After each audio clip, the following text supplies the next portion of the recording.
Yo, yo, yo, yo, yo, yo, yo, una sa lahat. Magandang hapon nga pala mga katulig. Siyempre, ngayon ay mag-uugas tayo ng plato. Kasi katatapos lang natin bumiyahe. Ngayon, gumarahin na tayo at hapon na. Kaya mag-uugas tayo ng plato. Ganyan tayo dito. Ako lang tigasin dito, tagahugas ng plato. Kaya manood lang kayo dyan. At mag-uugas tayo ng plato. Tapos mamaya ay magugulay tayo ng gabi. Para bukas pag biyahe natin, wala nang magluluto. Maghapon na kaming may ulam. Ganyan dapat. Ganyan tayo dito. Ako lang matigas dito. Manood lang kayo dyan.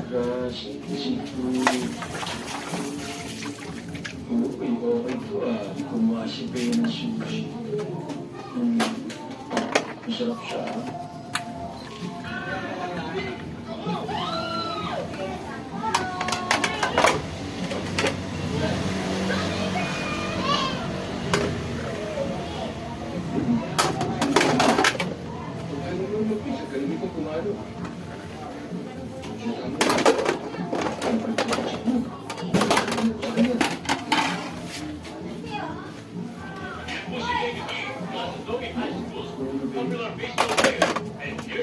Kung gaano kahirap ang buhay.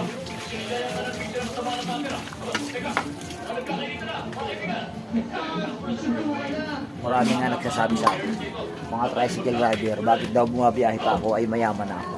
Hindi nila alam, sobrang hirap ng buhay. Kaya kayo mga katulig, bago kayo payo ko lang sa mga bata dyan. Huwag kayo mag-aasawa pag hindi stable ang buhay ninyo. Kailangan maganda ng trabaho. Bago kayo mag-asawa, yung maganda ang trabaho.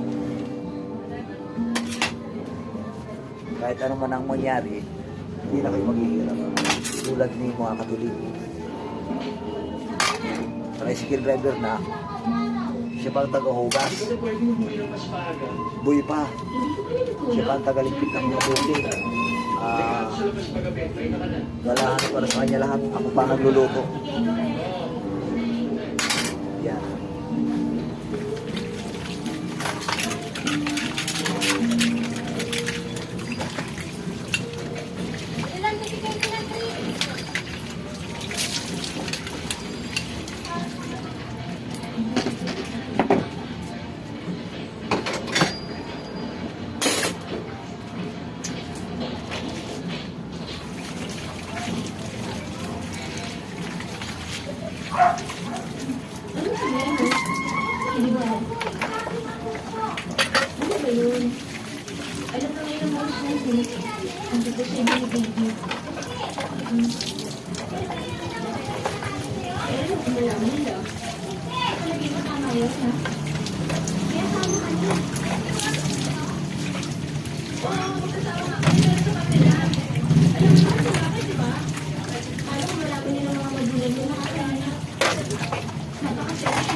Manood lang kayo yan. Tingnan niyo kung paano ako maghugas ng plato.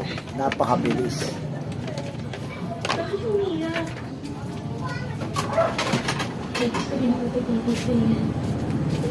Siyempre, gumawa na tayo ng lababo dito sa tindahan para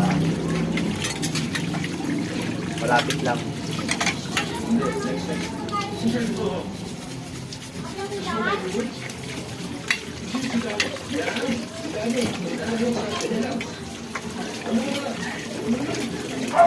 Susunod ka na lang pala, kaya pala di ka nagsasalita eh.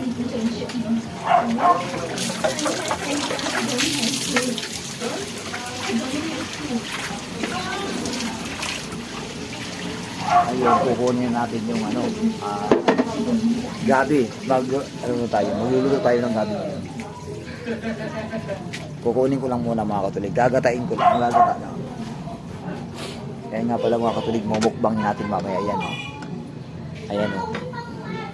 Uubusin ko yan. Yan, uubusin ko yan. Ayan. Hanggang dito lang aking video. Maraming salamat sa inyong panonood. Bye-bye. Maraming salamat.